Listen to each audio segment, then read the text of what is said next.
Waalaikumsalam Waalaikumsalam warahmatullahi wabarakatuh. warahmatullahi wabarakatuh.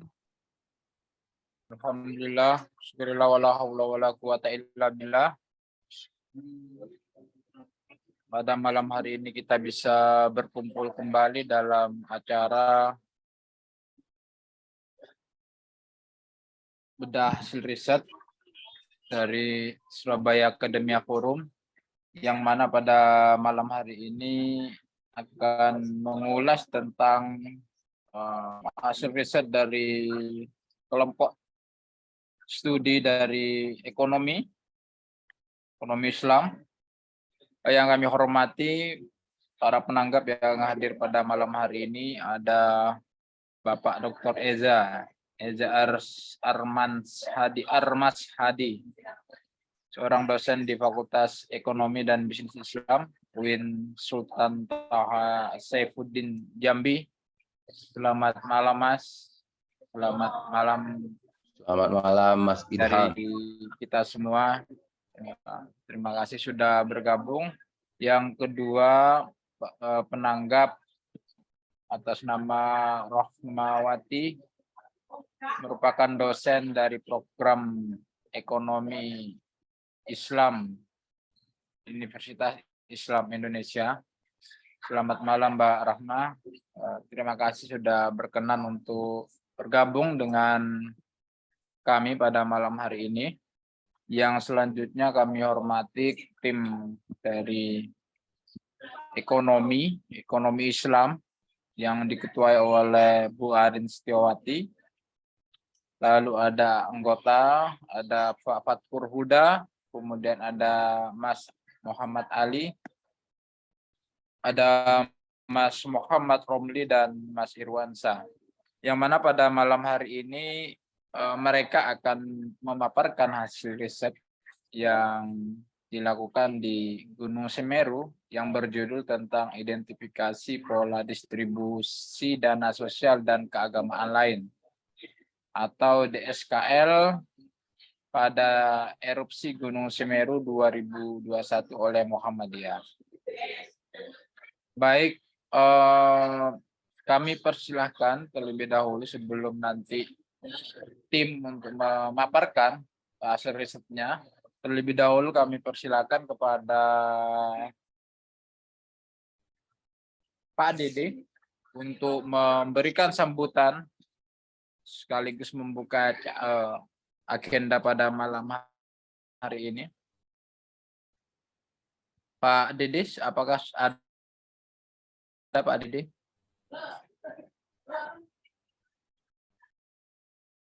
Halo, Pak Dede? Kalau tidak ada, mungkin Pak Toat Setiawan bisa memberikan sambutan. Halo, Pak Toat atau Pak Dede? Mic-nya belum dibuka, Pak Toat. Baik. Ya, mungkin kami. Assalamualaikum warahmatullahi wabarakatuh. Alhamdulillahilladzi nawwara qulubal mu'minina bil ma'rifah tasma'anat qulubuhum bit tauhid wal wahdah. Asyhadu an la ilaha illallah wahdahu la syarikalah wa asyhadu anna Muhammadan abduhu wa rasuluhu la nabiyya ba'dah.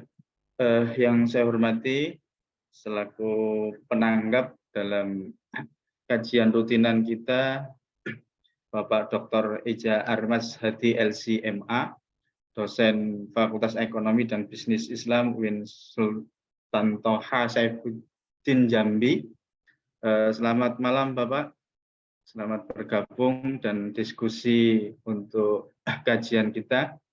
Yang kedua, Ibu Rahmawati MA MSc, dosen program studi Ekonomi Islam Universitas Islam Indonesia. Selamat malam Ibu. Iya Pak, selamat malam. Terima kasih atas undangannya. Terima kasih. Dan tak lupa presentator pada malam hari ini, yang pada malam hari ini ketua tim daripada peneliti yaitu Ibu Arin Setiawati SHIMA, anggota tim Pak Fatkur Huda, Muhammad Ali, dan juga Mas Romli dan Irwansa, dan juga teman-teman semuanya, yang pada malam hari ini diberi karunia oleh Allah Subhanahu wa taala. Mudah-mudahan diskusi kita pada malam hari ini memberikan maslahah, memberikan manfaat bagi kita semuanya.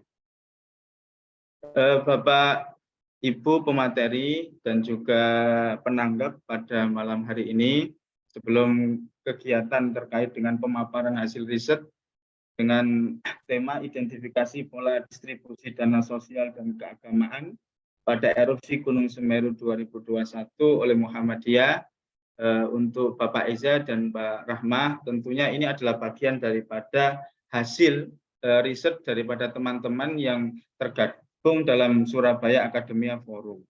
Dan tentunya ini sudah dilaksanakan pada kurang lebih di tahun 2021 yang lalu, terkait dengan menanggapi apa yang menjadi isu-isu sentral pada waktu erupsi Gunung Semeru, dan hal ini menjadikan suatu kajian bagi teman-teman yang ada di Academia Forum. Yang selanjutnya, bahwasanya bukan hanya hasil riset ini tahapannya sampai di sini Bapak Eza dan juga Bu Rahma. Tentunya nanti masuk dalam sebuah jurnal yang pada malam hari ini didiskusikan. Tentunya menginginkan apa yang menjadi hal yang perlu untuk ditambah, artinya ditanggapi. Kalau memang ada permasalahan yang perlu dipermasalahkan, ya tentunya nanti bisa untuk dipermasalahkan.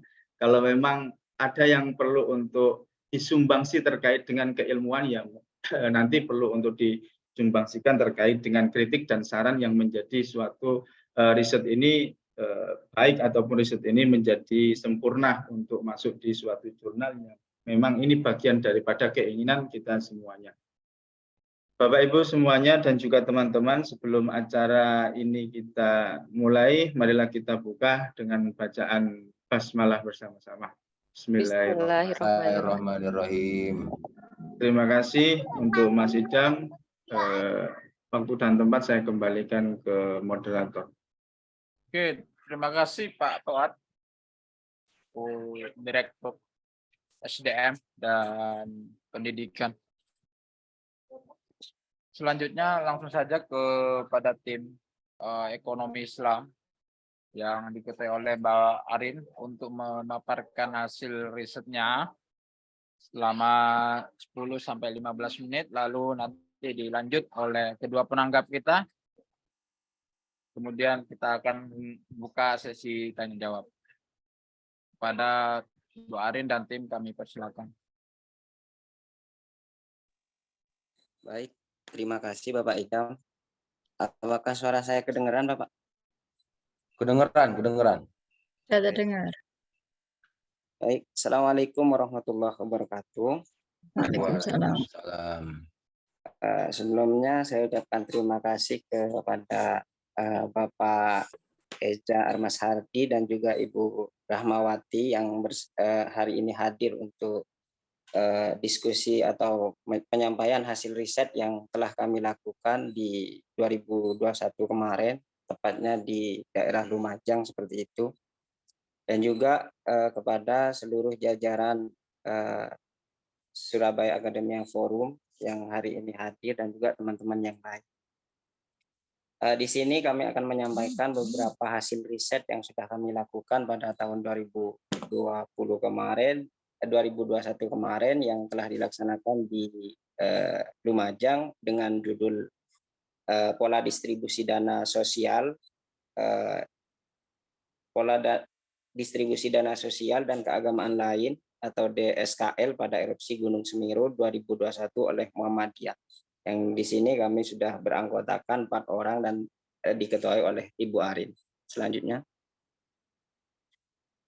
untuk pendahuluan di sini yang pertama yaitu dari United Nations Office for Disaster Risk Reduction menyebutkan bahwa Indonesia termasuk negara yang paling berpotensi terdampak risiko bencana alam yang tinggi, karena di sini terhitung dari geologis dan klimatologis sendiri Indonesia menduduki peringkat pertama dari 265 negara yang mempunyai potensi tsunami atau bencana alam lainnya. Dan juga didukung dari data BNPB selama 4 tahun terakhir di sini tercatat sebanyak 13.161 bencana alam yang mencakup dari berbagai bencana termasuk banjir, puting beliung, tanah longsor dan erupsi gunung. Untuk dari sepanjang tahun 2021 sendiri sebanyak 1.300 bencana alam di sini mengalami penurunan kalau dilihat dari data tabel yang ada dari tahun 2018 hingga 2020. Nah, dari hasil tersebut bisa kita lihat bahwasanya memang adanya bencana alam yang ada di Indonesia memang sangat tinggi dan memang perlu perhatian khusus dari pemerintah ataupun lembaga lain yang memang berfokus pada penanganan kebencanaan seperti itu. Selanjutnya, seperti pada tahun 2021 yang terjadi di Indonesia, tepatnya di Jawa Timur, di daerah Lumajang mengalami bencana alam berupa erupsi Gunung Semeru yang mengeluarkan guguran awan panas beserta lahar dingin yang menimpa ratusan rumah penduduk di lereng gunung. Dari bencana tersebut telah menyebabkan korban jiwa hingga hewan ternak mati terkena abu vulkanik dan lahar dingin. Di sana memang kemarin banyak yang terdampak oleh bencana tersebut, dan di sini berdasarkan data laporan dari Pos Komando, total rumah penduduk yang rusak mencapai sekitar 1.027 unit. Rumah rusak tersebut tersebar di Desa Sumberwuluh, Kecamatan Candipuro, dengan kategori rusak berat di sini ada 505 unit, sedangkan di Desa Sapicurang, Kecamatan Pronojiwo, rumah rusak ada 85 unit dan rusak berat 437 unit. Dan dari total warga mengungsi di sini ada sebanyak sekitar 9.417 jiwa yang tersebar di 402 titik. Konsentrasi pengungsian terpusat di 3 kecamatan meliputi Pasirian, di sini ada 15 titik yang terdiri dari 1.657 jiwa yang ada di sana. Sedangkan di Candipuro ada 22 titik, di sana ada 3.897 jiwa, dan yang terakhir ada di Pronojiwo. Di sini ada 7 titik dengan total 1.136 jiwa. Selanjutnya, berdasarkan hasil observasi yang kami lakukan di lapangan, ada beberapa lembaga yang memang hadir pada saat adanya erupsi Gunung Semeru tersebut. Beberapa lembaga filantropi yang hadir tersebut di situ fokus pada penanganan dan pemulihan selama erupsi Gunung Semeru. Tak luput pula di sini hadir juga Muhammadiyah yang diwakili oleh MDMC dan Lazismu, ada juga Dompet Duafa, Aksi Cepat Tanggap, terus ada Darut Tauhid Peduli, ada Tagana dari Kemensos, dan yang terakhir bantuan tenda darurat dari untuk sekolah dari Kemendikbud. Yang mana pada awal kehadiran mereka difokuskan pada penyediaan logistik dan huntara, karena memang pada saat itu suasananya sangat sangat parah, sehingga mau tidak mau harus dibangun yang mana hunian sementara untuk pengungsian para penyintas. Dan juga penanganan psikososial serta beberapa upaya asesmen dalam proses pencarian korban, karena di sana banyak korban-korban yang hilang dan entah kemana, karena memang pada saat itu banyak korban yang tidak terdata oleh para filantropi yang hadir pada saat itu. Di sini dampak dari erupsi tersebut ada dari kesehatan dan juga ekonomi dan juga pendidikan. Dari kesehatan banyak orang-orang yang mengalami batuk, sesak dan lain sebagainya. Ada yang kena angin air panas yang lahir dari Gunung Semeru, dan juga dari dampak ekonomi sendiri, lahar-lahar tersebut banyak yang masuk ke pertanian dan juga peternakan warga. Untuk pendidikan banyak sekolah-sekolah yang rusak, sehingga di sana banyak yang sangat terdampak seperti itu. Selanjutnya. Nah, di penelitian terdahulu ada beberapa penelitian yang menunjukkan terkait kontribusi Muhammadiyah melalui lembaga-lembaga di bawahnya dalam penanggulangan bencana, baik bencana alam hingga bencana sosial dan yang terakhir selama pandemi COVID-19 yang kemarin seperti itu. Di sini dilakukan oleh Alvaris dan kawan-kawan pada tahun 2022. Aksi kemanusiaan MDMC memiliki dampak dan dirasakan langsung oleh masyarakat yang menjadi korban bencana. Sehingga dari penelitian ini mendapatkan rekomendasi agar MDMC dapat meningkatkan kapasitas dan memberikan yang lebih baik untuk masyarakat. Selanjutnya, di sini juga ada penelitian dari Rizal dan Mukarromah pada tahun 2020 mengenai peranan filantropi Islam untuk solusi atas masalah kemiskinan akibat pandemi COVID-19 yang menunjukkan bahwa dana Ziswaf terbukti mampu menjadi solusi bagi masyarakat atas masalah kemiskinan yang terjadi melalui pengelolaan dana Ziswaf dengan pengelolaan yang produktif. Tak luput pula di sini penelitian Alawi dan Zaki pada tahun 2021 terkait strategi pengelolaan dana filantropi di masa pandemi melalui studi kasus Lazisbu Bojonegoro menunjukkan bahwa selama pandemik Lazismu Bojonegoro berhasil dapat meningkatkan penerimaan dana filantropi sebesar 700 juta lebih atau sebesar 30,5% dari tahun sebelumnya. Dan pendistribusian sebesar 500 lebih atau 25,9% dari tahun sebelumnya. Dan ini menunjukkan bahwasanya kualitas dan kuantitas penyaluran di bidang ekonomi sangat baik. Selanjutnya, untuk kajian pustaka sendiri terkait pengelolaan dan pendayagunaan dana sosial dan keagamaan atau DSKL, dana ZIS dapat didistribusikan pada dua jenis kegiatan, yaitu kegiatan yang bersifat konsumtif dan juga produktif. Ini menurut Nasution 2009.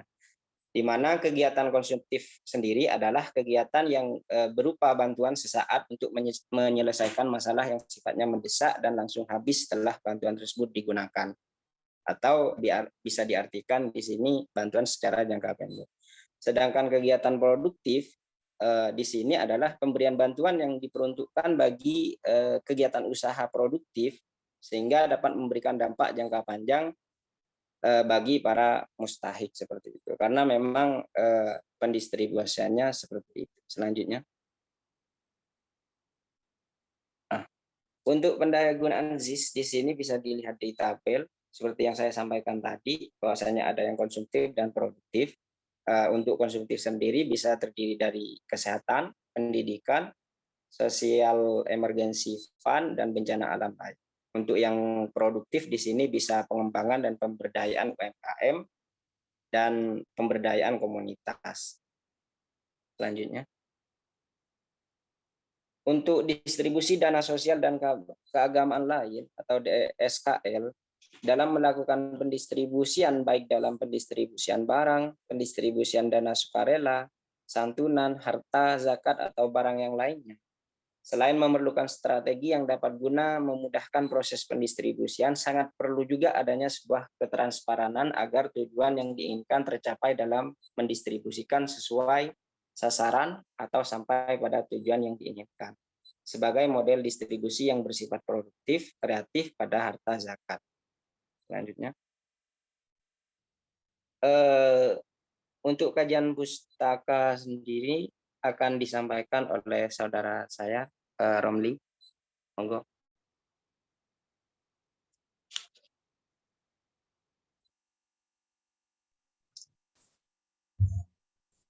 Oke, saya melanjutkan untuk presentasi dari kami.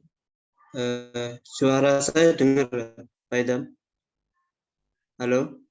Kedengeran, Pak, kedengeran. Mantap. Oke. Terima kasih, Pak. Untuk melanjutkan kajian pustaka dalam bentuk inovasi distribusi kategorikan dalam 4 bentuk. Yang pertama, distribusi bersifat konsumtif tradisional. Yang kedua, distribusi bersifat konsumtif kreatif. Yang ketiga, distribusi bersifat produktif tradisional. Yang keempat, distribusi bersifat produktif kreatif. Lanjut.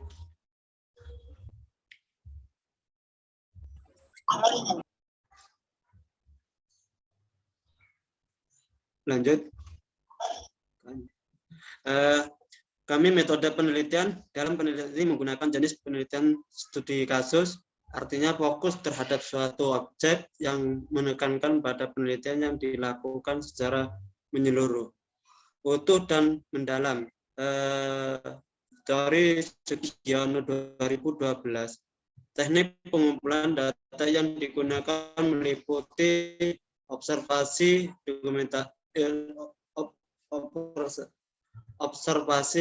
dokumentasi, wawancara dengan pihak Lasismo MDNC, dan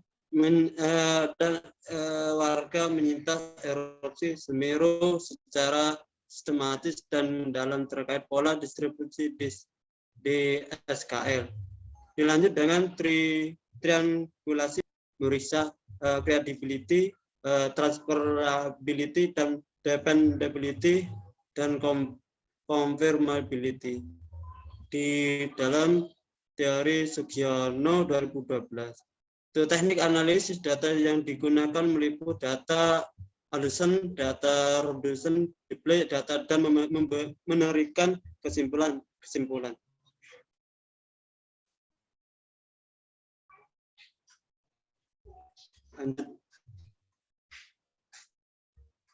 Hasil dan pembahasan.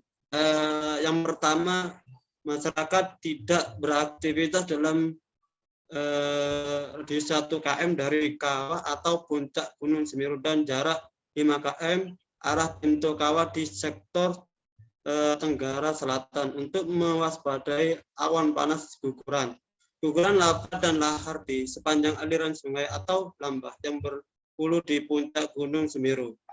Selanjutnya, radius dan jarak rekomendasi ini akan dievaluasi terus untuk antisipasi jika terjadi gejala perubahan ancaman bahaya. Yang kedua, masyarakat dihimbau untuk menjauh atau tidak beraktivitas di area terdampak material awan panas karena saat ini suhunya masih tinggi.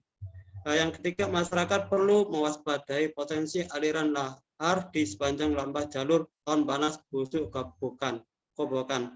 Yang keempat, masyarakat perlu waspadai ancaman lahar di alur sungai atau lembah yang berhulu di Gunung Semeru. Hal tersebut mengingat banyaknya material vulkanik yang sudah terbentuk.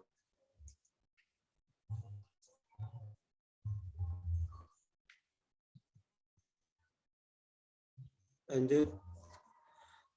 Adapun beberapa hasil asesmen awal akibat erupsi gunung Semeru awal Desember 2021 sebagai berikut.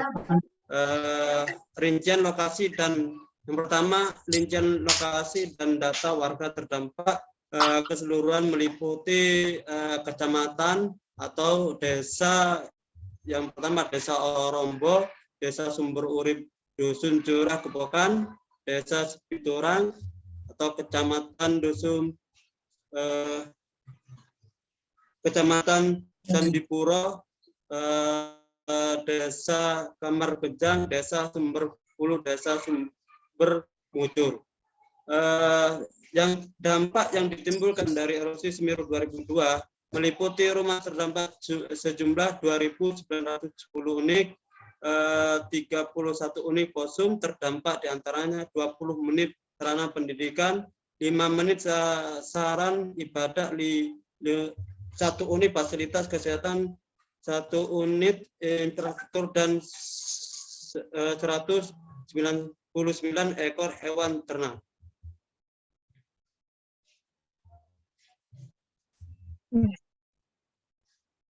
Lanjut Mas Fahri ya. Oke, Bu.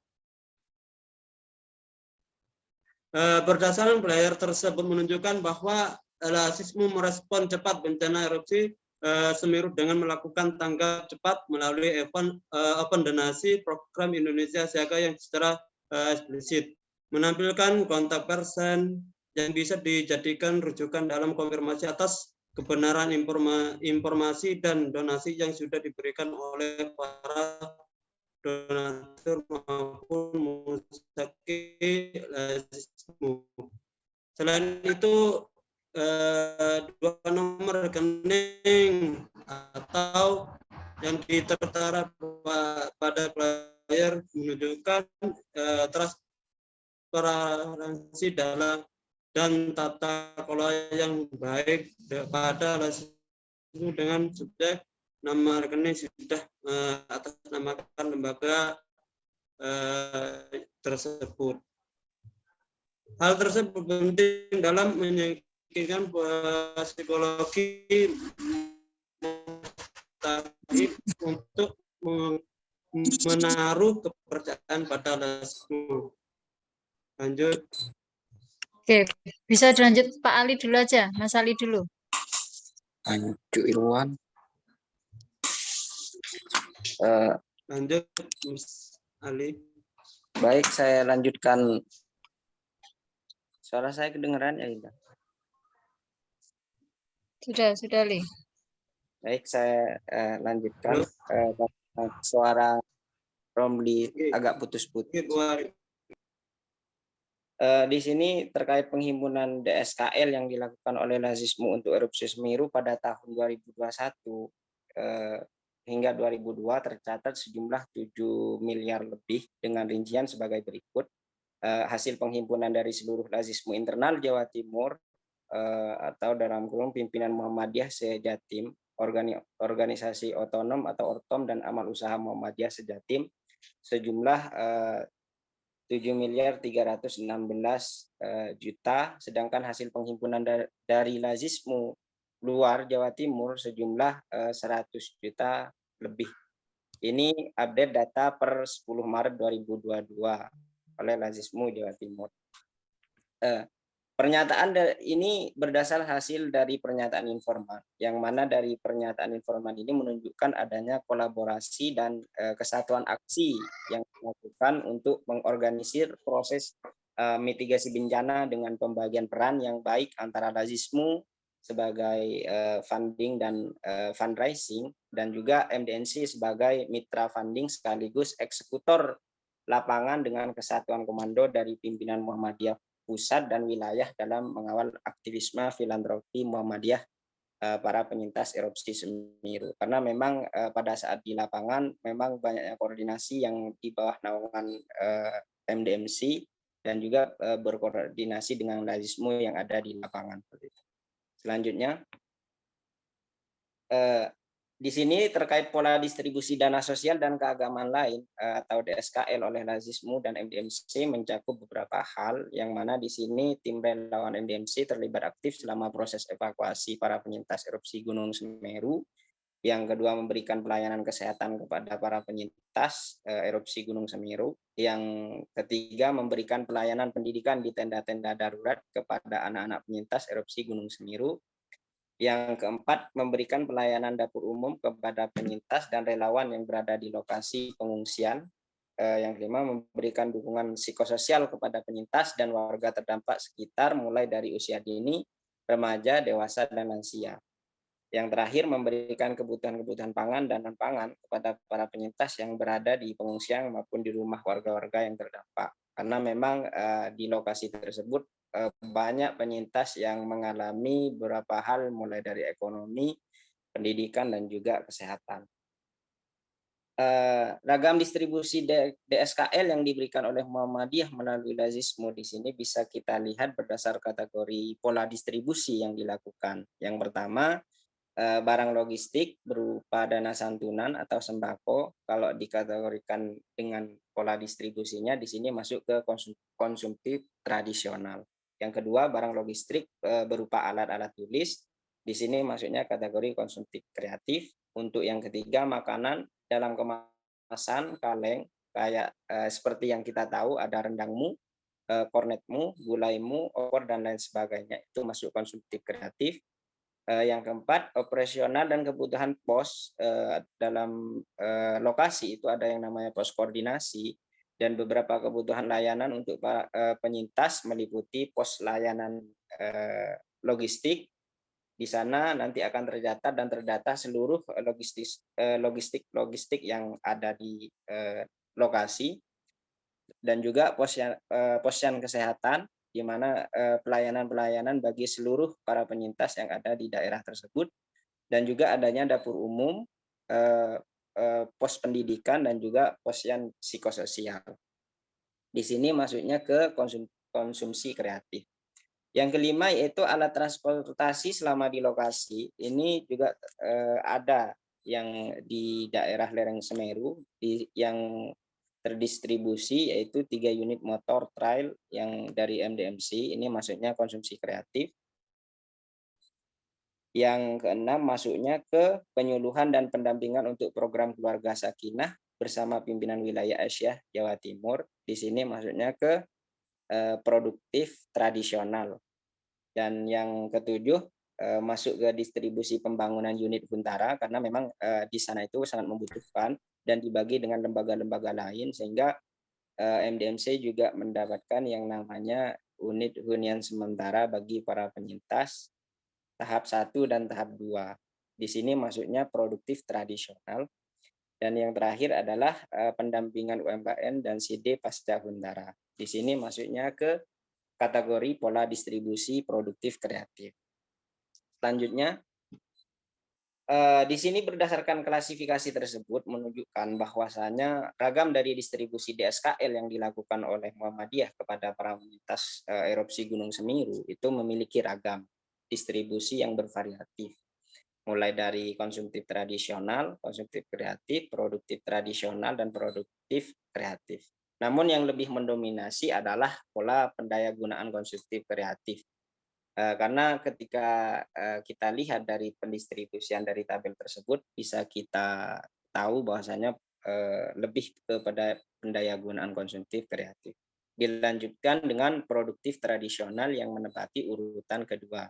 Baru diikuti konsumtif tradisional dan produktif kreatif sejumlah masing-masing satu kegiatan. Selanjutnya, kegiatan utama menurut dalam tiap siklus sangat berbeda antara satu dengan lainnya sebagai berikut. Ini menurut Nick Carter 1991. Yang pertama yaitu terkait tahap pencegahan. Yang kedua disusul dengan tahap mitigasi dan kesiapsiagaan. Yang ketiga tahap saat bencana, dan keempat tahap tanggap darurat, dan kelima tahap pemulihan dan pembangunan kembali. Di sini dari urutan pertama dan yang nomor 5, saya rasa sudah sesuai dengan apa yang sudah kita temukan di lapangan, karena memang tahap pencegahan sudah dilakukan oleh pihak MDMC dan Lazismu. Begitupun dengan mitigasi dan kesiapsiagaan, tahap saat bencana, dan juga tahap tanggap darurat, yang termasuk yang kelima yaitu tahap pemulihan dengan dibangunnya huntara maupun huntap, sehingga bisa merecovery apa yang terjadi di lokasi Semeru tersebut.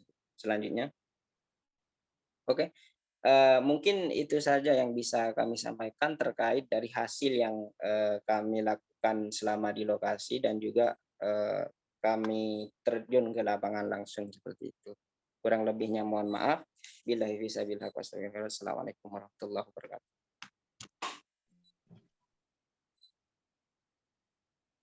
Waalaikumsalam warahmatullahi wabarakatuh.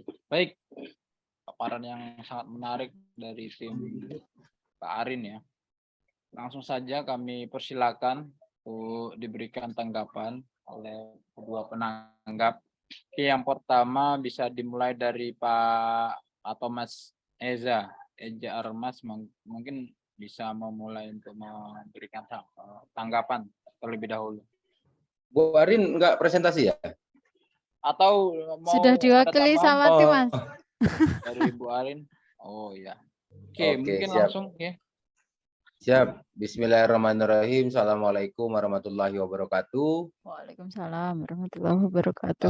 Alhamdulillahirabbil alamin, wassalatu wassalam ala nabiyina Muhammad sallallahu alaihi wasallam wa ala alihi washabihi ajmain, amma ba'du. Pertama saya ingin mengucapkan terima kasih kepada Mbak Arin Setiawati yang keren meneliti tentang filantropi ya. Kemarin saya dihubungin sama Bu Arin itu ketika sebelum berangkat ke lokasi. lokasi penelitian tentang filantropi juga saat ini. Nah, jadi saya requestnya ke Prof. Hilman Latif karena beliau salah satu yang memang benar-benar konsen di filantropi gitu kan. Karena profesornya sampai profesornya juga filantropi gitu. Nah, tapi nggak apa-apa, saya juga ingin mengikuti jejak Prof. Hilman Latif dan kawan-kawan yang konsen di filantropi kayak Bu Amelia Fauzia, terus kemudian siapa Zulkifli Lesi yang di UIN Jogja, terus kemudian Pak Hilman Latif, dan Saipudin Jahar juga di UIN Jakarta juga konsentrasinya di filantropi. Terus kemudian ada Najib Kailani di UIN Jogja.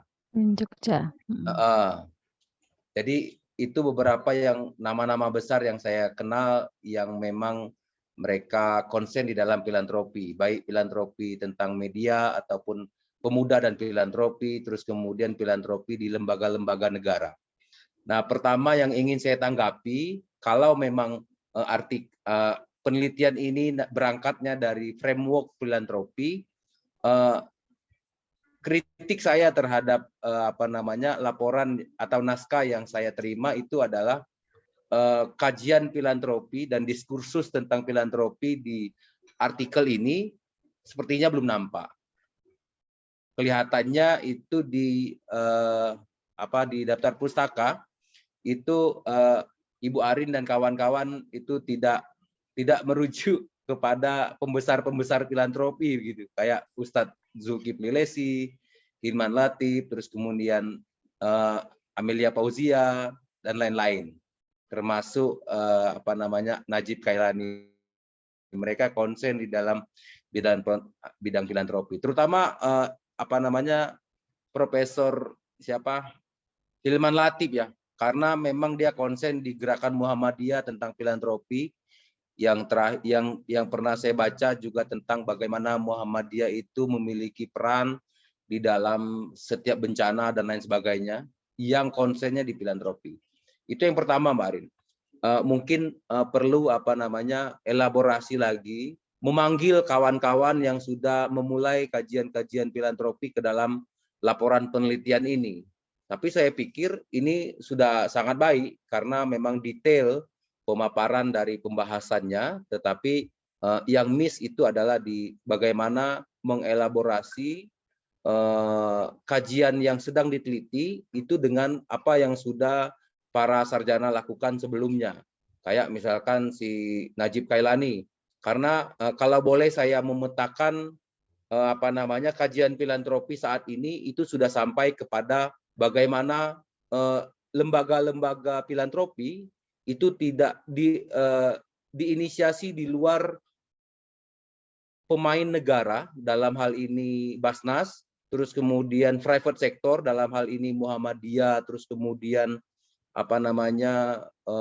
kayak Dompet Duafa dan lain sebagainya. Sekarang sudah beralih kepada bagaimana lembaga filantropi itu diinisiasi oleh para pemuda yang memanfaatkan internet digital saat ini. Jadi sudah ada 3 arus mainstream gerakan filantropi secara real life di Indonesia.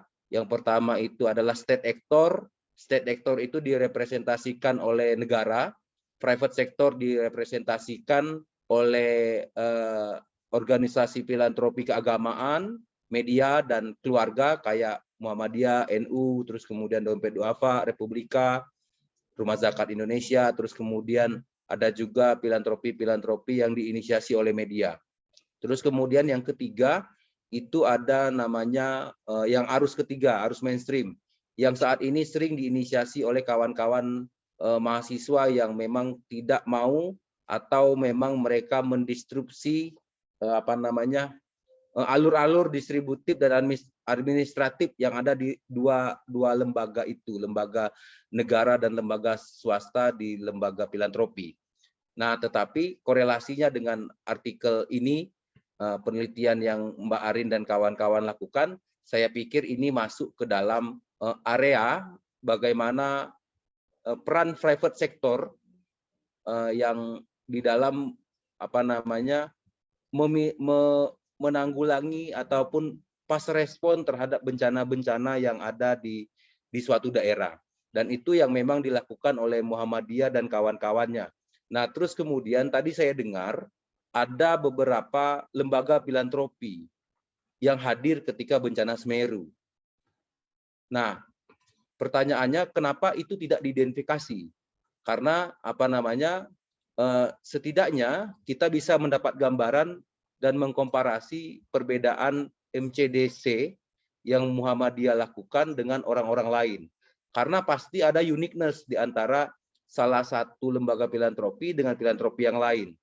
Terus kemudian yang pengen saya kritik itu adalah terkait pendahuluan yang ada di dalam laporan atau naskah yang saya terima dari Bu Arin, itu kayaknya is too long. Jadi terlalu panjang ketika kita menguraikan suatu problem untuk masuk ke dalam suatu masalah yang akan kita teliti. Terutama seperti pendahuluan yang menggunakan data-data United Nations yang ini, kalau menurut saya ya, kalau menurut hemat saya, straight aja langsung bagaimana pengelolaan ataupun distribusi zakat saat ini yang terjadi. Karena sudah banyak sekali kajian yang concern di dalam bagaimana zakat itu didistribusikan. Jadi agak terlalu jauh istilahnya mengambil ancang-ancang ketika kita bilang Indonesia itu menjadi salah satu negara yang memang berpotensi bencana. Nah, mungkin lebih diringkas saja pendahuluannya Mbak Arin terkait ini, langsung strict saja, langsung to the point bagaimana zakat itu dilaksanakan, tentunya merujuk kepada kajian-kajian pustaka yang tadi disebutkan sudah cukup banyak gitu. Terus yang lain lagi itu kayaknya metode penelitiannya, kalau misalkan nanti untuk diterbitkan ataupun disusun lebih detail, mungkin pihak jurnal akan minta yang lebih detail. Jadi apa saja yang akan dilakukan, terus kemudian apa saja yang sudah dilakukan, terus kemudian bagaimana data collection itu dilakukan, kayak mendeskripsikan bagaimana para peneliti mengambil data, bagaimana mereduksi data, bagaimana mendisplay data, mengambil kesimpulan dan lain sebagainya. Tentu ada dialog-dialog di dalam menyusun artikelnya nanti. Jadi saran saya mungkin lebih detail dari 2 atau 3 paragraf di dalam metodologi penelitian. Terus kemudian yang masalah mana ya? Masalah di kajian pustaka. Akan lebih kaya menurut saya, itu ada kajian filantropinya, Pak, Bu Arin.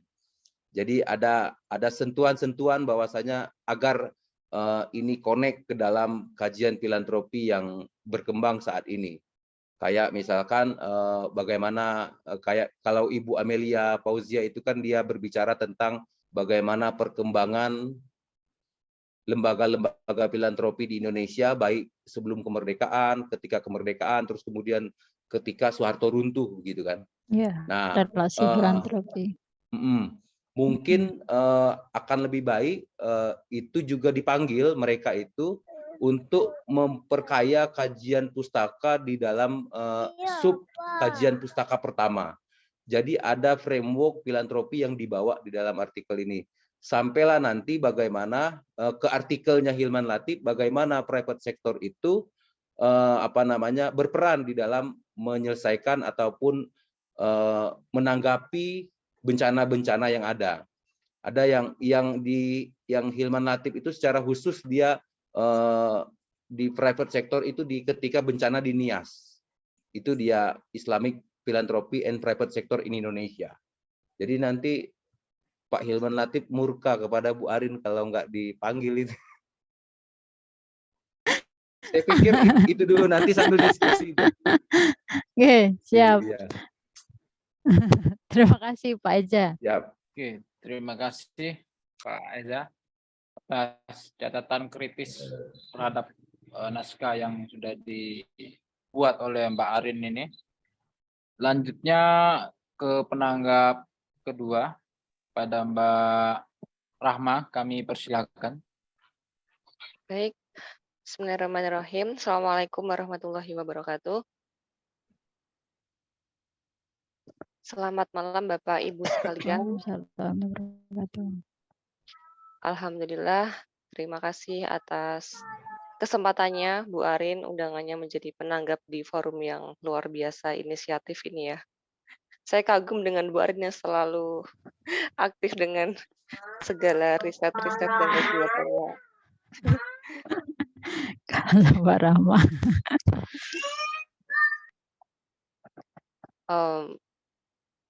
Baik, ini saya akan memberikan beberapa tanggapan karena kan judulnya penanggap ya. Yang pertama di latar belakang, saya kira penelitian terdahulu yang disebutkan kurang bisa membuat ending pendahuluannya itu mengerucut ke urgensi topik ini dipilih gitu.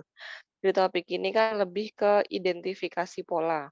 Maka mungkin penelitian terdahulunya itu lebih banyak yang bagaimana pola distribusi yang sudah diteliti di tempat lain ataupun ranah lain begitu ya. Jadi nanti kemudian urgensi dari kenapa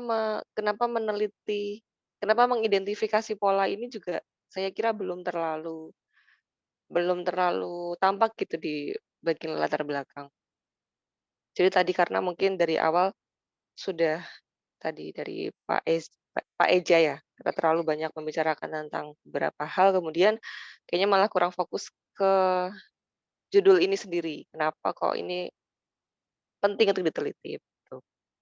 Kemudian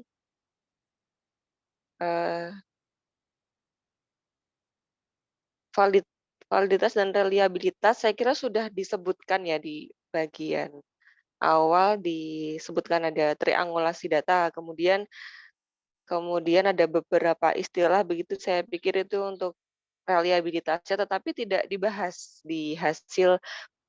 Saya kira ada satu subbab tersendiri untuk menjelaskan validitasnya itu seperti apa, triangulasi datanya seperti apa, dan keabsahan datanya itu sendiri seperti apa. Terus terang saya bukan ahli di kualitatif ya, tetapi saya pernah baca teks kualitatif itu untuk uji validitas dan reliabilitas, dia membuat satu subbab tersendiri gitu. Jadi validnya seperti apa, prosesnya jadi detail seperti itu bagian kedua uji tersebut.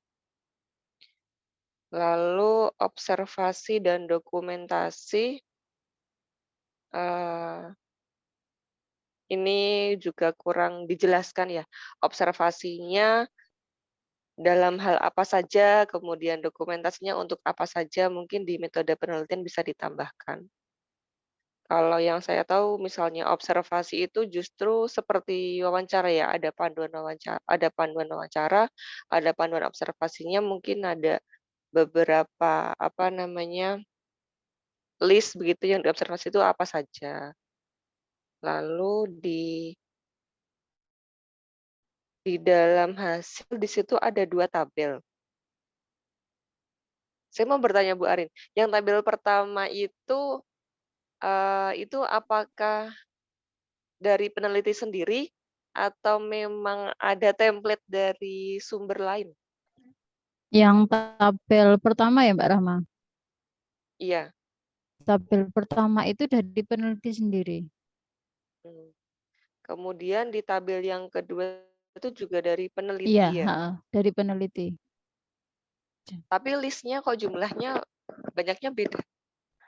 Itu dari mengolah data yang kami terima dengan Lazismu dan MDMC, kemudian kita olah begitu. Dihitung berarti ya sama Mbak Rahma ya? Kayaknya satu Angkanya. lebihan. Yang satu begitu. kayaknya lebih sedikit, 1 atau 2 gitu. Oke.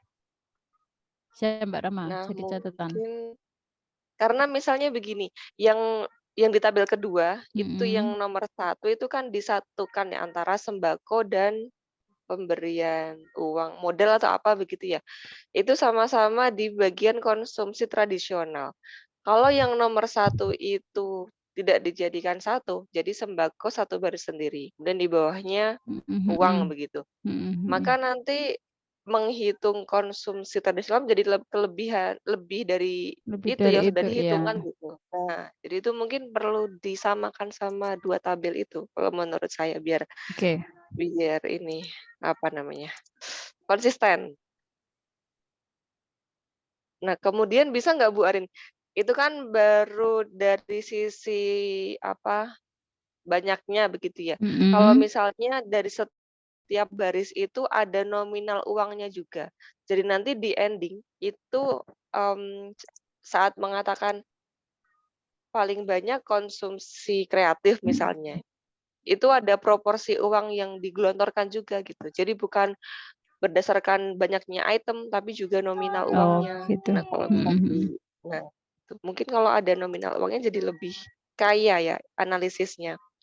Misalnya proporsinya ternyata walaupun itemnya lebih banyak yang konsumsi apa, loh ternyata mungkin nominal di produksi yang produksi ya, produksi yang kreatif mungkin lebih banyak daripada yang konsumsi kan bisa bisa jadi gitu, tergantung nominal uangnya.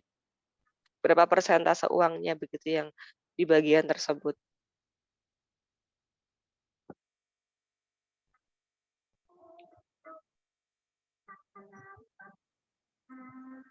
Kemudian terkait hasilnya, tentang pola distribusi yang sudah dianalisis gitu, apa temuannya seperti itu, kemudian apakah itu sudah dianalisis, apakah itu memang sudah sesuai dengan kebutuhan di sana atau mungkin dibandingkan dengan penelitian sebelumnya, itu mungkin belum ada ya. Jadi terkait temuannya, kemudian apakah pola distribusi yang seperti ini tuh sudah sesuai gitu dengan yang di lapangan, apakah memang dibutuhkan, itu mungkin belum ada, mungkin ada tambahan di bagian itu. Saya kira itu Bu Arin dari saya.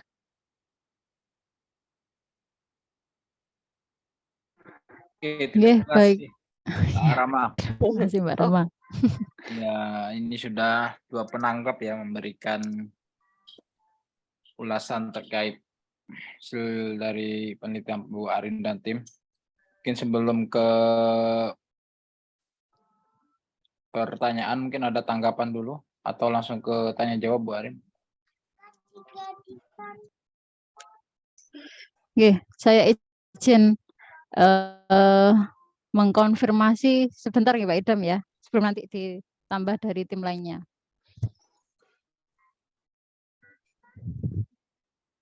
Oke, baik. Terima kasih Pak Eja dan Mbak Rahma. Jadi kalau Pak Eja ini senior kami di Ekonomi Islam UGM yang sudah kembali ke habitatnya di UIN ya Pak, di UIN Jambi.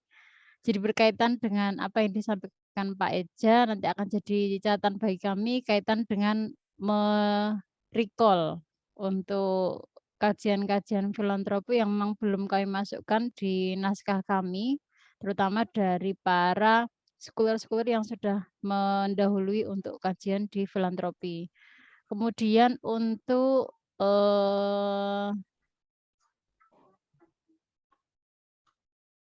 Oke, beberapa hal teknis nanti akan jadi catatan di kami juga. Untuk metode memang dari naskah ini tidak kami detailkan begitu Pak, berkaitan dengan ya karena nanti harapannya bukan harapannya, tapi memang nanti luarannya berupa publikasi. Nah, biasanya hanya disampaikan simpel itu yang kemudian akhirnya kami tulis di naskah yang kami sampaikan ke penanggap berupa simpelnya. Cuman dalam hal metode detail sama seperti yang tadi disampaikan Mbak Rama mungkin nanti akan kami tambahkan berkaitan dengan narasi terkait apa yang sudah kami lakukan begitu. Kemudian itu ya beberapa catatan dari Pak Eja. Kemudian berkaitan dengan apa yang disampaikan Bu Rahmawati ini Ya, ini karena pakar statistik ini. Jadi setiap angka Rp1 atau 0 pun pasti akan jadi masalah bagi Mbak Rahma ini.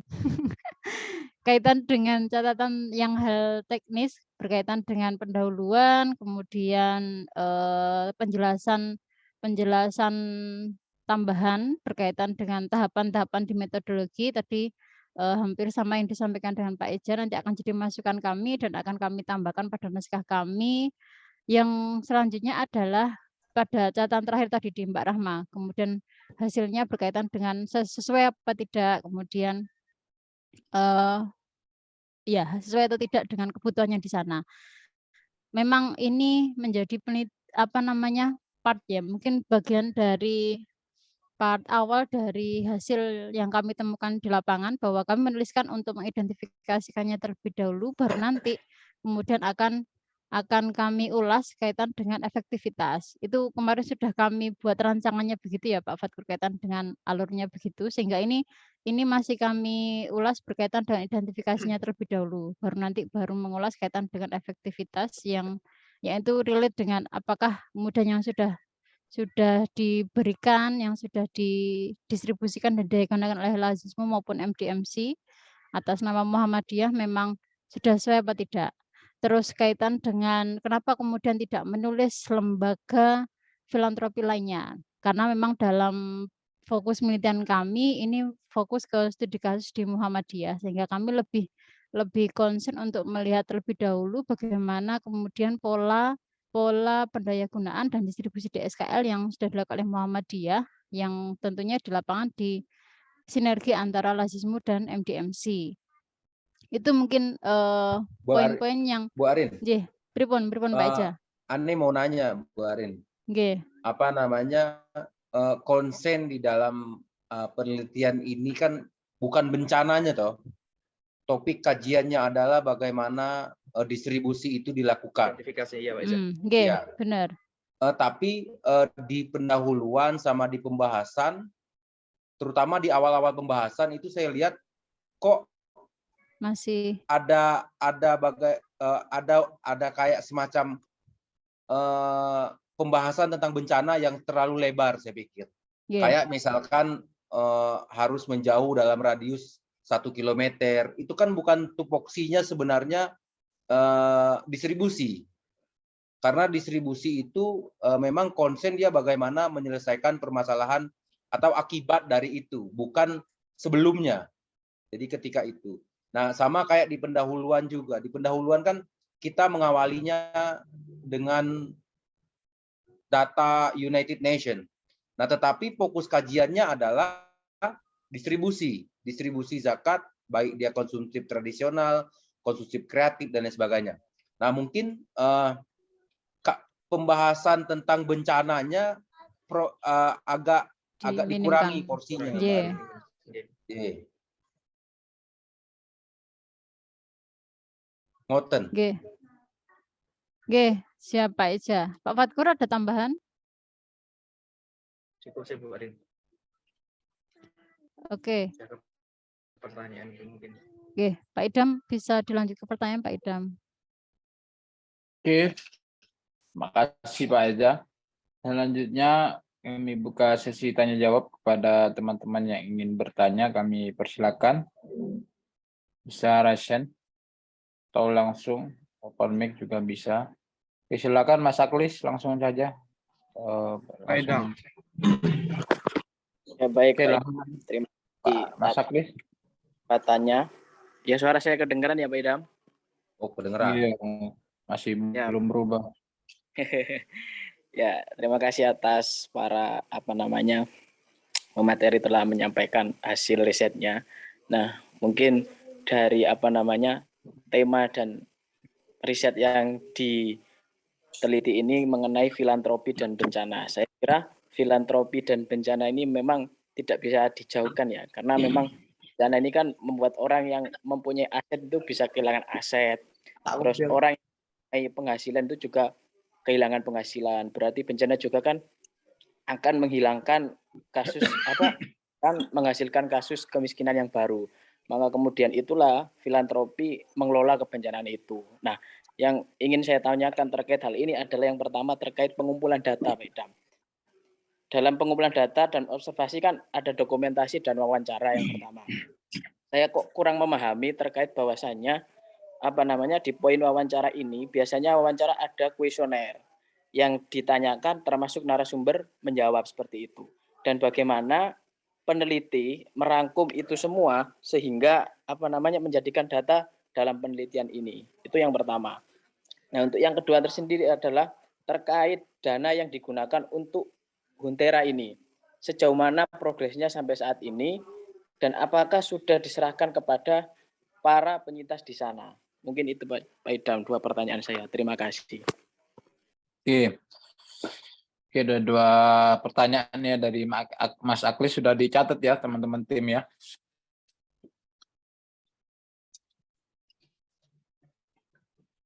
Baik, selanjutnya Mas Khairul silakan. Siap. Terima kasih Pak Idam atas waktunya. Yang pertama saya ingin menanyakan terkait dengan pengkategorian ya. Nah, di kajian pustakanya itu disebutkan ada 4 kategori begitu yang 4 bentuk inovasi yang itu dalam pendistribusiannya gitu. Yang ingin saya tanyakan terkait dengan batasan-batasan atau pengkategorian dalam 4 hal itu seperti apa begitu, atau jangan-jangan di situ hanya sebatas cocokologi begitu, menemukan kasus seperti ini dicocokkan dengan 4 kategori itu begitu. Itu yang apakah di situ ada batasan-batasan tertentu yang mungkin tidak dijelaskan tadi. Itu satu yang terkait dengan pertanyaan saya Pak Idam. Terus yang kedua berkaitan dengan metodologi. Memang beberapa penanggap tadi memang menanyakan terkait dengan detail ya begitu, terkait dengan metodologinya begitu. Saya tidak menemukan atau tidak mendengarkan terkait dengan proses metodologinya itu seperti apa. Contoh seperti proses triangulasi datanya itu seperti apa, terus proses yang ditanyakan seperti Mas Agus itu terkait dengan proses proses ngolah datanya itu seperti apa gitu. Itu mungkin yang 2 hal itu mungkin yang menjadi pertanyaan saya Pak Idam. Terima kasih. Oke, ada 2 pertanyaan juga ini. Sudah dicatat ya. Selanjutnya Mas Rian. Silakan. Oke, baik Pak Idam, terima kasih. Oke, baik, jadi beberapa dijelaskan tentang hasil ini ya, hasil dari penelitian, kemudian dijelaskan juga tentang asesmen awal. Bahwa asesmen awal yang ditemukan hanya kalau menurut kami kurang ini ya, kurang karena mungkin masih awal, jadi perlu ada asesmen selanjutan harusnya dari penelitian ini yang nanti di penelitian ini belum muncul, hanya asesmen awal begitu, kemudian baru ada tabel untuk pengerucutan bahwa ini termasuk konsumsi tradisional maupun kreatif tadi. Dalam tabel itu pun juga tidak ada unsur keagamaan yang ada dalam yang dijadikan landasan DSKL tadi DSK apa tadi itu ya. Jadi kalau menurut kami hanya kurang detail di masalah keagamaan. Mungkin bisa dijelaskan di mana faktor yang ada keagamaannya di mana begitu. Kalau di pendidikan tadi ada posisian pendidikan, kesehatan ada, kemudian untuk hidupnya ada guntaran. Nah, sedangkan keagamaannya ini faktornya di mana? Ditambah lagi asesmennya hanya di awal, belum ada asesmen lanjutan sehingga muncul tadi tabel untuk dikerucutkan yang dijelaskan konsumsi kreatif tadi. Saya kira itu Pak Idam. Oke, bisa dipahami Pak Fatkur dan teman-teman pertanyaan Mas Rian. Oke, mungkin ini 3 dulu ya, karena ini masing-masing tadi penanya itu ada 2 pertanyaan itu. Mungkin biar tidak banyak yang dijawab menjadi gantian. Monggo langsung saja bisa dijawab oleh tim, baik dari pertanyaannya Mas Ali, kemudian Mas Khairul dan Mas Rian.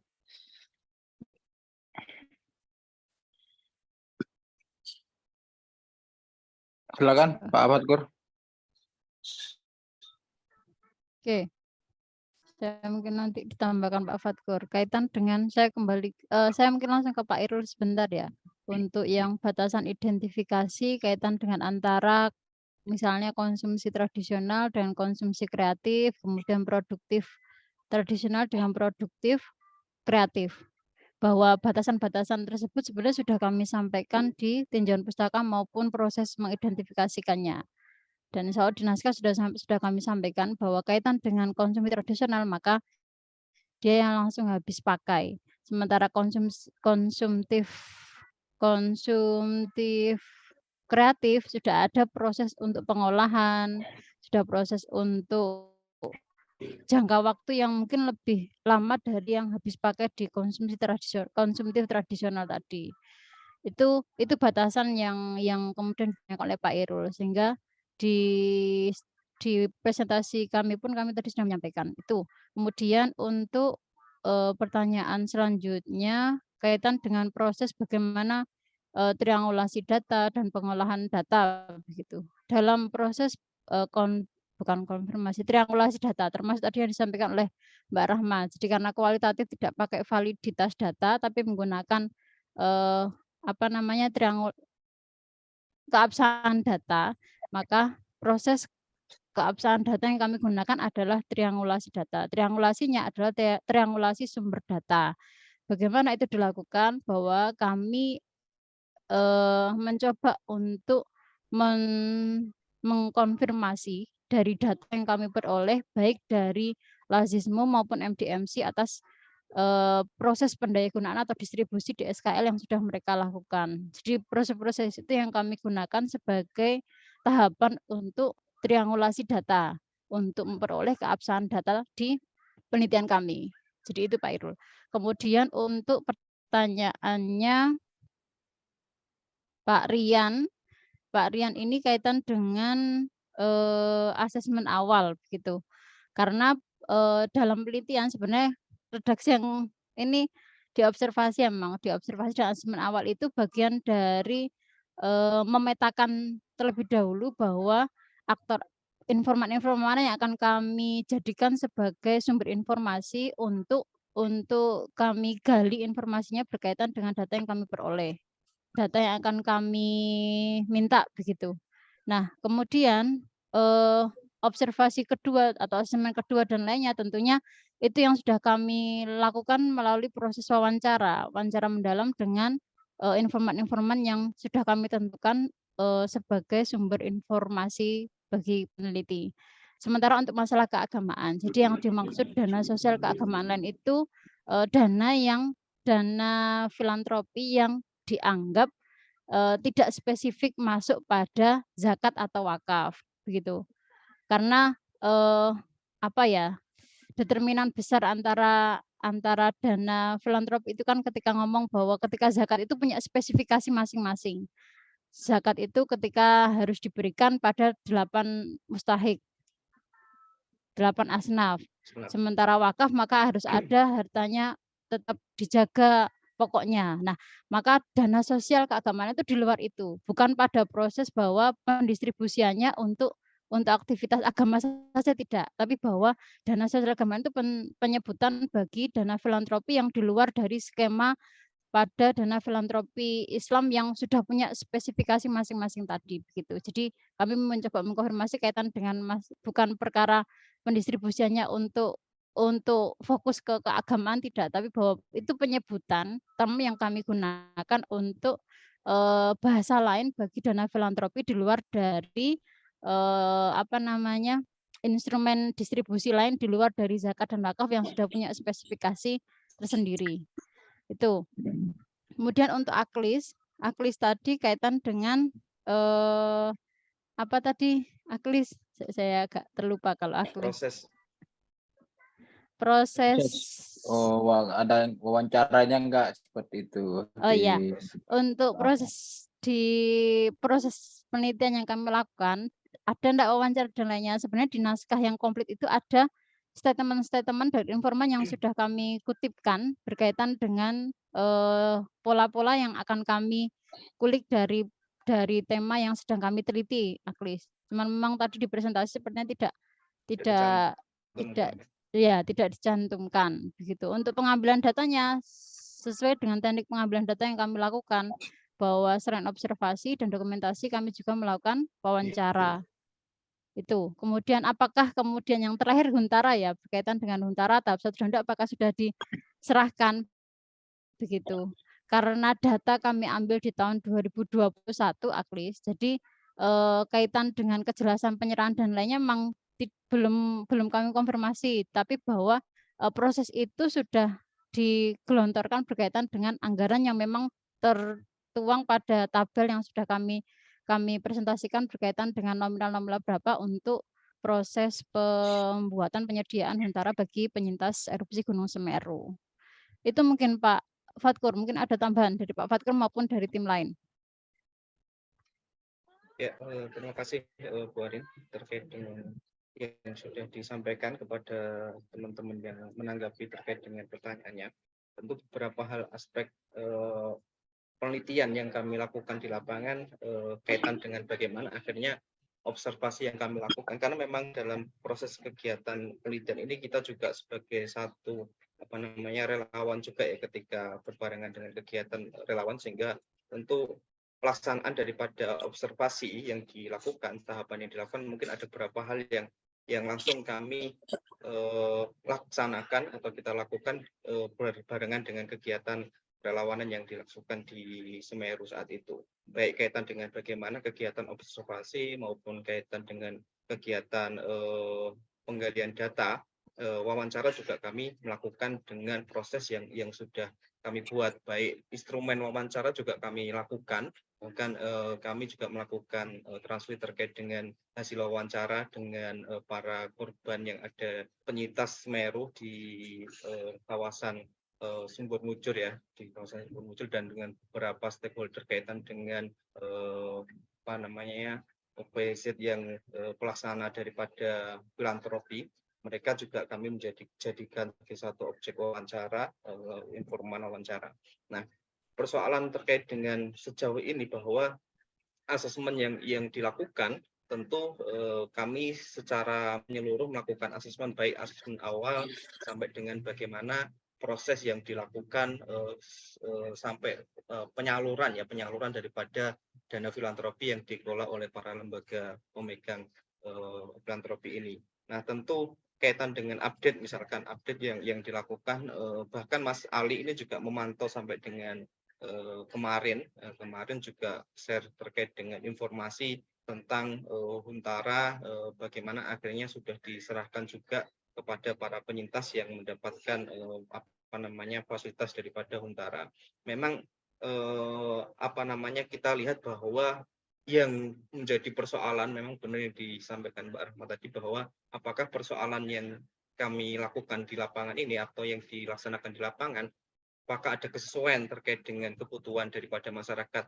Memang itu masih menjadi satu problem pelaksanaan ya, terkait dengan bantuan daripada dana-dana filantropi yang dilakukan di kebencanaan yang sifatnya itu sangat dinamis, bahwa kondisi-kondisi tertentu akhirnya merubah beberapa hal. Misalkan Huntara yang disinggung tadi, misalkan Huntara itu kan yang sebenarnya harusnya dibangun sejak awal pasca terjadi erupsi Gunung Semeru, tapi akhirnya Huntara yang terjadi di Semeru itu dibangun dengan bersamaan, bahkan selesainya itu kondisi yang terjadi selesainya berbarengan dengan huntap, jadi hunian tetapnya. Ini menjadi satu persoalan tertentu, bahwa akhirnya masyarakat yang menjadi penyintas juga tidak secara langsung sampai dengan hari ini mereka baru merasakan bagaimana dampak atau bagaimana proses daripada kegiatan filantropi yang dilakukan oleh para lembaga yang ada di sana. Nah, persoalan-persoalan lain kaitan dengan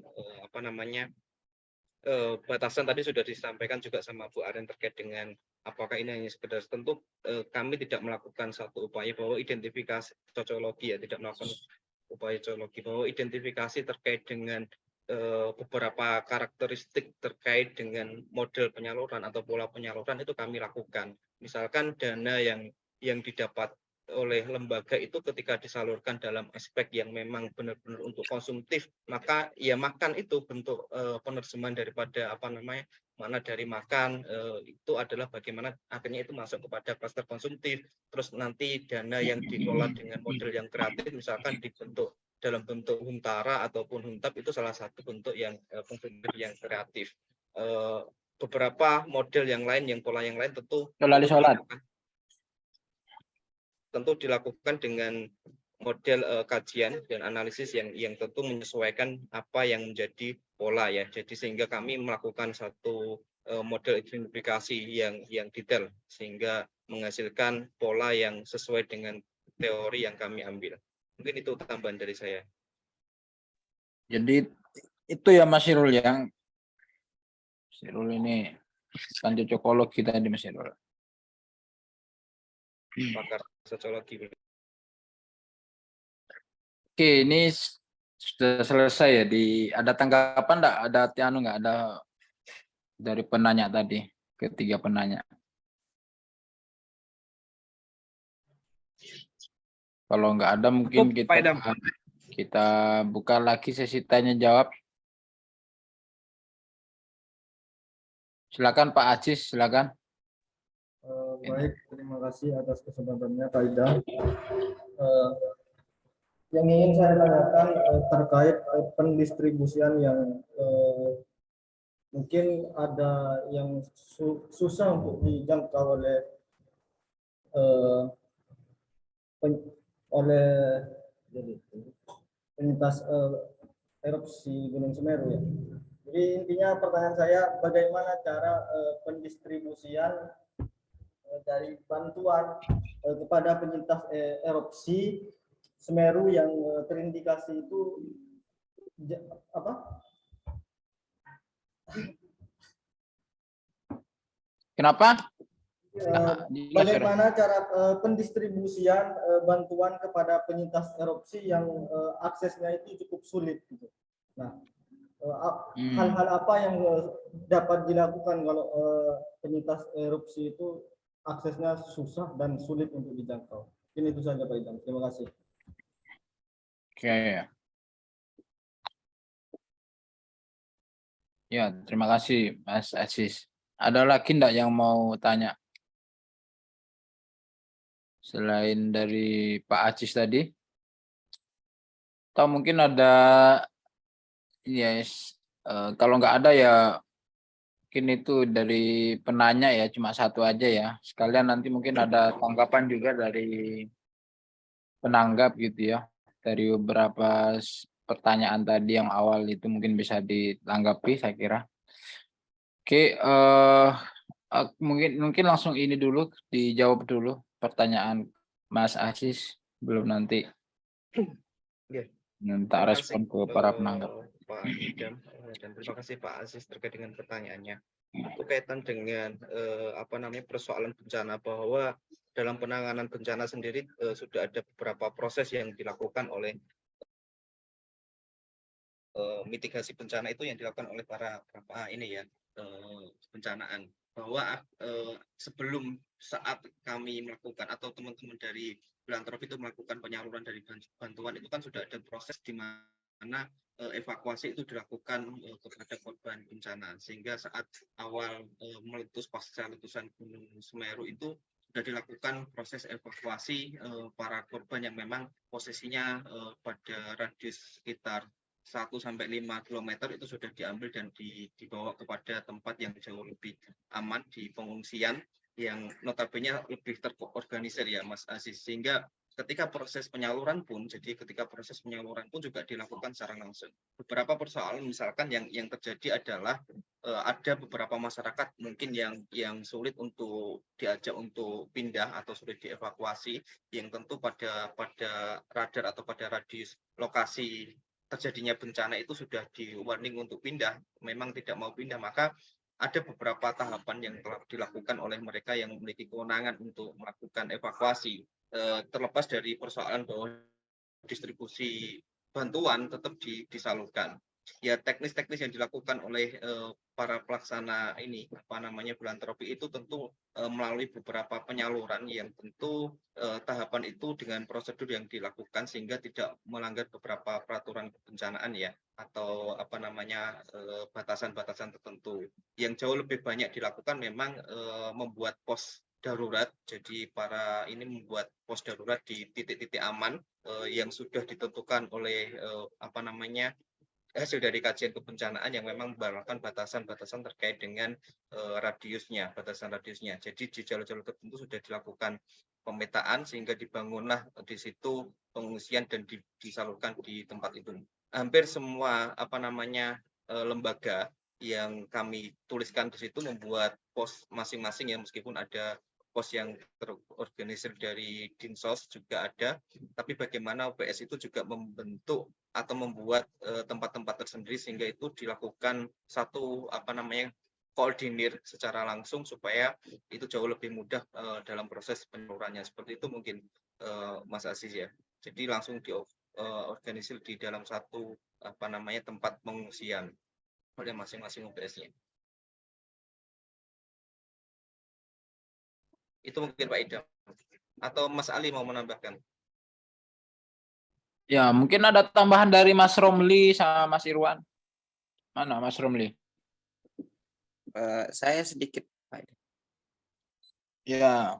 Terkait distribusian dana tersebut memang sesuai dengan apa yang sudah di data-data terkait para penyintas, karena memang sebelum mendistribusikan dana tersebut, para lembaga filantropi ini melakukan asesmen terlebih dahulu karena memang ada beberapa penyintas yang mengalami beberapa data terkait kesehatannya, ada dari segi kependidikannya, terus dari hal ekonomi, sehingga nanti itu disesuaikan data tersebut. Karena memang ketika di lapangan, proses evakuasi itu berbarengan dengan berbagai lembaga seperti itu, sehingga kalau tidak di asesmen lebih awal sehingga nanti akan ada yang namanya tumpang tindih distribusi seperti itu. Jadi memang dari awal memang ada yang di poskor itu yang memang fokus pada data-data yang ada di lokasi, sehingga nanti data penyintas itu terkoordinir berdasar hasil asesmen yang dilakukan di lapangan. Mungkin itu saja Pak Idam. Oke. Ada tambahan lagi? Mas Irwan? Mas Romli? Lanjut Pak Idam. Lanjut Pak Idam. Oke.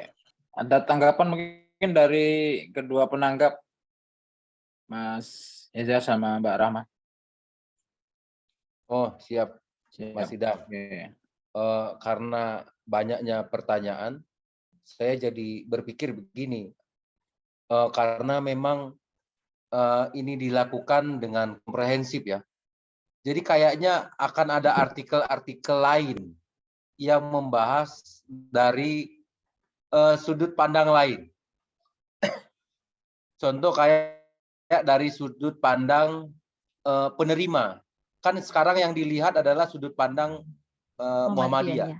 Bagaimana mereka memberikan bantuan kepada penyintas bencana.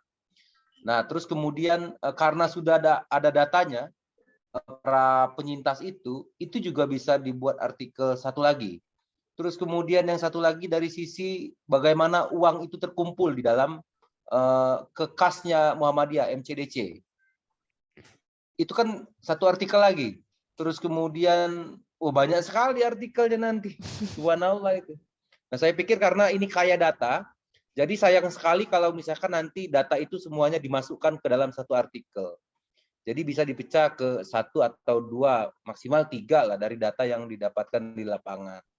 Karena pengalaman saya yang kemarin ini, jadi sebenarnya ketika turun ke lapangan itu kita menemukan hal-hal yang memang di luar prediksi. Oh, ternyata di lapangan sebenarnya begini. Nah, jadi agak melenceng dari fokus yang awal kita pengen turun. Nah, oleh karena itu data itu bisa digunakan sebagai sumber tulisan lain yang melihat dari angle yang berbeda. Mungkin itu Bu Arin, karena kayaknya tadi menguasai sekali para penelitinya itu data-datanya. Sayang kalau cuma satu artikel. Gitu Pak Idham. Siap. Ini masukan luar biasa ini dari Mas Eza ini ya. Kayaknya bisa lebih dari 10 artikel ini ya. Dengan kekayaan data tadi. Atau ada tambahan dari Mbak Rahma? Oh.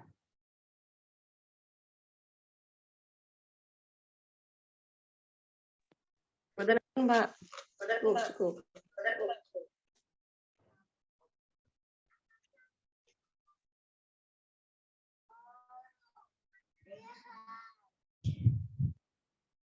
Ya, nak ya. Oke, ada tambahan dari Mbak Rahma? Mbak Rahma masih ada ya? Cukup tadi Pak Idam bilang. Masih Dam. Cukup. Tadi bilang Ya, cukup. silakan. Mau ke Mbak Rahma. Dari saya nggak ada lagi, Pak.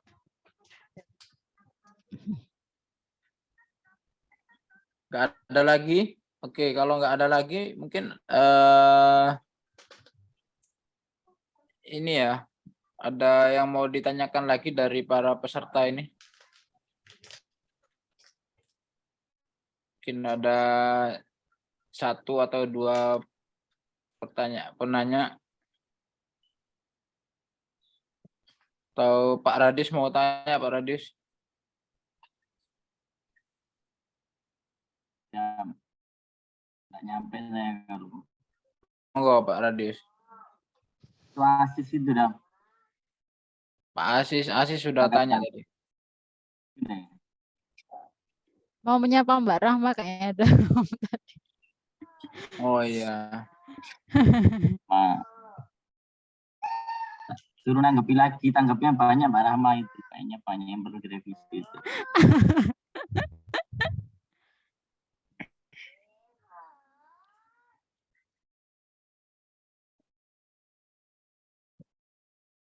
Iya, kalau ada pertanyaan lagi, silakan bisa disampaikan. Ada yang mau tanya? Saya nanya deh, Mas Idham. Oh iya, silakan. Bahaya kalau penanggap ikut tanya ini. Bahaya kok menanggap tanya ini, Mas. Enggak. Saya nanya dikit aja. Apa namanya? Enggak nanya tentang itu. Tentang ketika proses penelitian yang kemarin dilakukan itu, kan concernnya kan di lembaga yang nyalurin loh. Itu interaksi dengan para penerima itu gimana, Bu Arin? Interaksi peneliti dengan para peneliti ya. Penerimanya. Penerima. Interaksi peneliti dengan penerima itu pada saat itu gimana? Oke, Pak Fatkur bisa menjelaskan. Interaksi peneliti ya. Interaksi. Kalau interaksi jadi gini, Mas, Pak Isya, terkait dengan kegiatan penelitian. Kebetulan kami ini kan kemarin juga terjun sebagai relawan ya waktu itu di Semeru ini, sehingga proses yang kami lakukan itu saat menjadi relawan juga langsung dengan kegiatan berpikir untuk melakukan kegiatan penelitian sekaligus tentang filantropi ini, sehingga ketika momen-momen kegiatan yang kami lakukan bersama para pelaksana kebijakan program di MDMC dan juga teman-teman dari relawan yang lain itu, ketika ada sebuah kegiatan kami juga langsung melakukan kegiatan observasi. Bahkan kami sempat menanyakan memang terkait dengan apa yang disampaikan oleh Mbak Rahma tadi, terkait dengan apakah ini sesuai dengan apa yang diinginkan, itu juga apakah sudah sesuai harapan bantuan yang dimaksudkan oleh para penyintas terkait dengan apa yang diberikan para lembaga filantropi ini. Berbagai macam tentu jawaban yang disampaikan meskipun beberapa akhirnya harus menerima dengan beberapa kondisi, sekalipun akhirnya banyak sekali bantuan yang sebenarnya itu hampir sama. Misalkan bantuan yang berupa alat tulis pendidikan atau ATK pendidikan bantuan sekolah dan sebagainya, itu hampir mereka mendapatkan semua dari beberapa lembaga yang ini. Jadi kami lakukan interaksi itu secara langsung, dan juga kami sesekali membawa kuesioner yang kami siapkan, sesekali kami langsung melakukan record diskusi secara santai dengan para penyintas yang ada di pengungsian. Karena memang kebetulan kami di sana juga sebagai relawan, Mas Teja. Nah itu jadi satu artikel itu. Karena punyanya Pak Zulkifli Lesi juga dia melihat dari sisi penerima. Gitu. Saya pengen nanya itu, memastikan data itu ada. Ternyata ada. Ternyata ada, memang Mas. Bisa jadi artikel satu lagi. Kurang lebih 3 bulan itu, Mas. Iya, Kami keren ininya penelitiannya. Itu aja Mas Idam. Iya, siap. Ada. Iya. Ada yang mau ditanyakan dari teman-teman? Pak Toat, ahli apa Pak Toat ini? Ahli hisab. Ahli hisab. Mas Enza itu.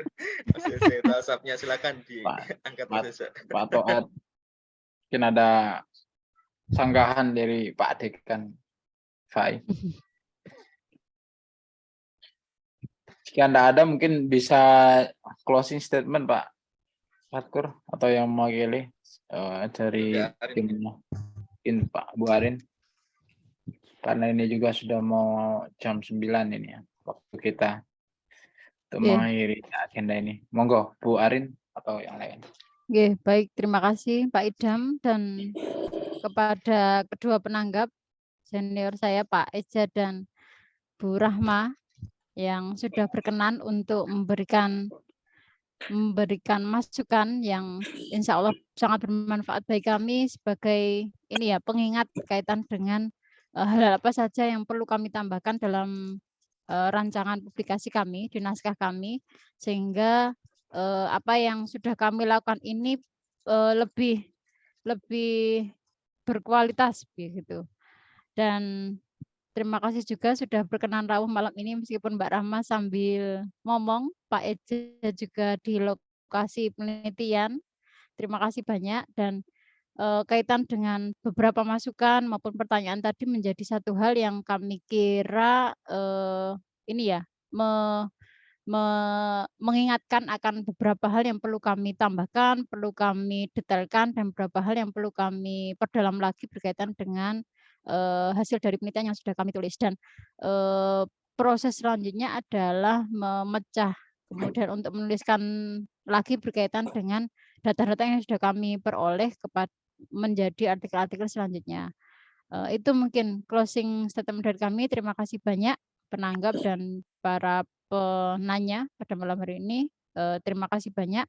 Kami akhiri, billahi fissabil haq, fastabiqul khairat. Assalamualaikum warahmatullahi wabarakatuh. Selanjutnya kami persilakan kepada Pak Rahma, mungkin satu statement. Wah ini lagi sama Dedek ini. Atau Pak Eja dulu aja, Pak Idam. Mungkin ada closing statement, apa yang perlu ditekankan belum diakhiri mungkin. Saya ya? Ya. Mungkin itu aja yang tadi recall kawan-kawan di filantropi, karena ini datanya sudah sangat bagus saya pikir, terus kemudian tinggal mengelaborasi lagi dengan kajian-kajian terdahulu. Itu aja. Terima kasih. Keren penelitiannya. Oke. Terima kasih Pak Eja. Selanjutnya Pak Idam, Pak Eja, bukan Pak Eza. Kalau Pak Eza berarti istrimu lah Anda. Bu Eza. Pak Eja ini. Iya, Pak. Silakan Bu Rahma. Keren, lanjutkan. Keren ya. Kabarin. Padahal catatan reviewnya Mbak Rama ini paling banyak tuh kayak nanti Mbak Rin yang dikirim balik. Angka-angka, catatannya angka-angka.